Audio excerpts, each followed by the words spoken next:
목사는 이재명 대통령이 변호사로 활동할 때 성남시 의료원 설립운동을 하다 공무집행방해죄로 수배령이 내려져 숨어 지내면서 자신의 정치적 출발점이라고 밝혔던 성남주민교회 담임 목사를 지냈던 인물이었습니다. 주민교회 목사 은퇴했습니다. 제가 이재명 시장님하고 몇 가지 인연이 있는데, 첫 번째 인연은 제가 90년에 세 번째 징역을 들어갈 때 아주 힘들게 어렵게 참 고통스럽고 외로울 때였습니다. 그때 이재명 변호사가 저한테 와서 변호를 해줘서 따뜻하게 재판을 받고 그 징역을 살았던 그런 좋은 추억이 있습니다. 근데 중요한 것은 이재명 변호사가 저한테 무료 변호를 해줬다는 겁니다. 그래서 오늘 제가 이 자리에 서서 이재명 변호사에 대한 칭찬을 한마디 하면은 그것으로 변호사 비용을 갚는 걸로 했으면 좋겠습니다. 두 번째 인연은 지금은 성남의료원입니다마는 그때는 시립병원을 세우자라고 해서 시립병원 투쟁을 이재명 시장이 온몸으로 하다가 수배가 됐습니다. 그래서 도망을 친다는 것이 저희 교회로 와서 저희 교회 지하실 기도방에 갇혔습니다. 다른 데 가질 못하고. 그래서 그때 그곳에서 이분이 고민을 하다가 이 서민들을 위한 이 시를 어떻게 할 것인가 하고 고민하다가 내가 시장이 한번 되자 하고 시장이 되기로 결심했답니다. 성남주민교회는 1973년 3월 1일에 설립된 한국기독교장로회 소속 교회로 단순한 교회가 아닌 성남 지역의 민주화운동과 사회운동의 중심지 역할을 해온 곳으로 소개됩니다. 또한 이해학 목사는 1973년부터 2012년까지 이곳에서 39년간 목회를 하면서 성남 좌파운동의 정신적 지주 역할을 하였던 인물입니다. 위키백과에서는 이해학 목사가 1974년 대통령 긴급조치 제1호 위반 혐의로 실형을 선고받은 것에 대한 재심에서 무죄를 선고받았다고 기록되어 있는데, 이해학 목사의 기타 활동 내역에는 조국 통일범민족연합 결성권으로 1990년 11월 30일에 구속되었으며 반일운동을 하면서 자주평화통일민족회의 상임회장 등을 역임했다고 기록하고 있습니다. 이 성남주민교회는 또한 좌파 기독교의 본산으로 알려진 한신대학교가 소속된 기독장로회 소속으로 KNCC 정예평화국장 출신 이훈삼 목사가 같은 한신대 출신이며 이재명 대통령, 김태년, 이상락 등이 성남주민교회와 함께 성장한 정계 인물들로 알려져 있습니다. 주민교회는 1973년 3.1절에 교회를 창립하자마자 성탄절에는 김포공항이 외국 자본이 우리 민족의 고혈을 빨아가는 통로이자 대1구류괴교의 상징이라며 예수님이 속히 오시기를 간구하면서 예배를 드리다 교인 20명이 전원 경찰서에 연행되기도 했으며, 매해 창립 기념일인 3.1절에 김근태, 문익환, 박형규, 한승헌, 함석헌 같은 이들을 주민교회로 불러 강연을 했다고 합니다. 1976년 주민교회에서 강연을 마친 문익환 목사는 이해학 목사에게 민주구국 선언문을 건네주었고, 이해학은 당시 작성한 선언문을 뿌리려다 들통나 유신 정권에서 내라 능모죄로 구속되어 3년간 옥살이를 하게 됩니다. 이후에는 문익환 목사 방북 후에 감옥에 가자 그를 대신해 전민련 통일위원장을 맡았다가 1990년 815행사에는 제1차 범민족 집행위원장을 맡아 북한이 초청한 베를린으로 가서 북한 주요 인사 전금철 조평통 부위원장을 만나고 오다가 국보법으로 다시 구속되어 감옥살이를 하게 됩니다.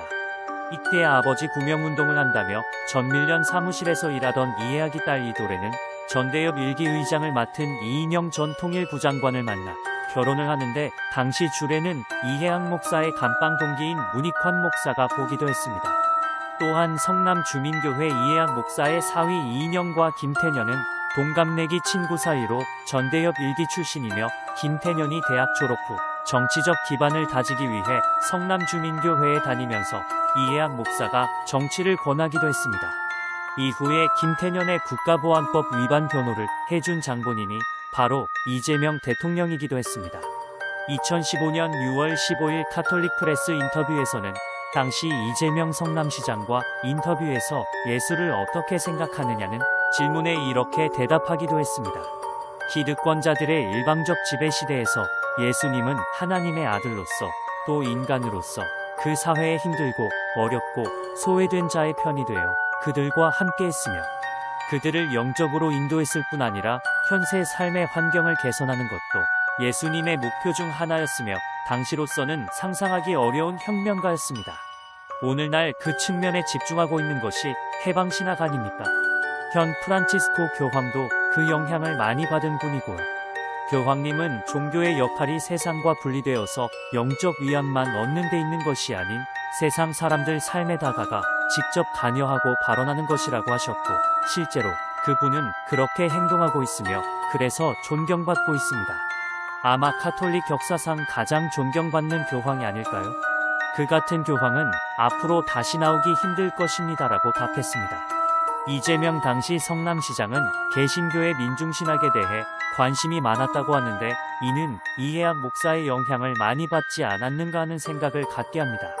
다시 이해학 목사에 대해서 살펴보도록 하겠습니다. 1945년 전북 순창에서 태어나 순복음 신학을 거쳐 전통적 교회 중심의 목회를 넘어 사회적 약자와 함께하는 열린 마당으로서의 교회를 지향했는데 관상기도를 통해 내면의 신성을 추구하며 지금 여기에서 생명의 꽃을 피우는 삶을 강조하기도 했습니다. 또한 교회가 사회적 정의와 평화를 실현하는 공간이 되어야 한다는 신념을 보이기도 했는데요.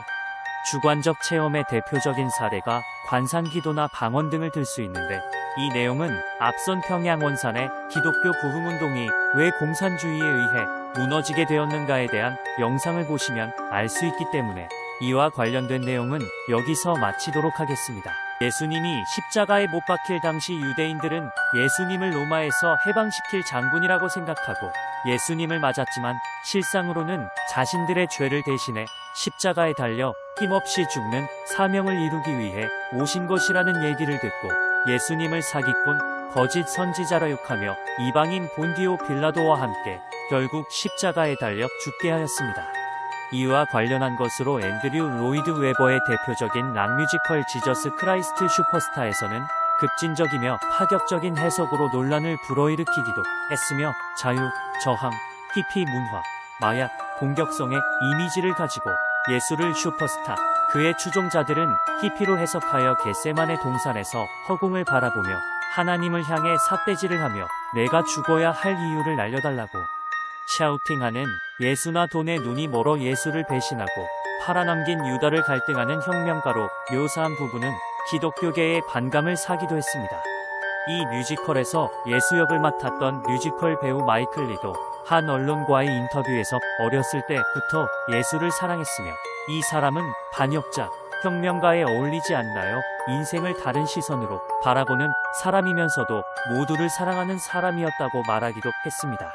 앤드류 로이드 웨버의 다른 대표적인 뮤지컬 오페라의 유령에서는 인본주의 일루미나티의 표식인 666이 무대 중앙에 표기되어 그 역시도 프리메이슨 사상의 영향을 받은 상태에서 이 작품을 만들지 않았나 하는 의구심을 갖게 합니다.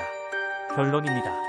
칼빈주의에 입각한 장로교 교리적 관점에서는 해방신학, 민중신학은 구속사적인 면에서 전혀 예수님과 관련이 없는 오로지 북한을 추종하기 위해 만들어낸 주관적 신학으로 볼 수 있으며 이에 영향을 받은 많은 목회자나 교인들이 많이 있으리라 생각합니다.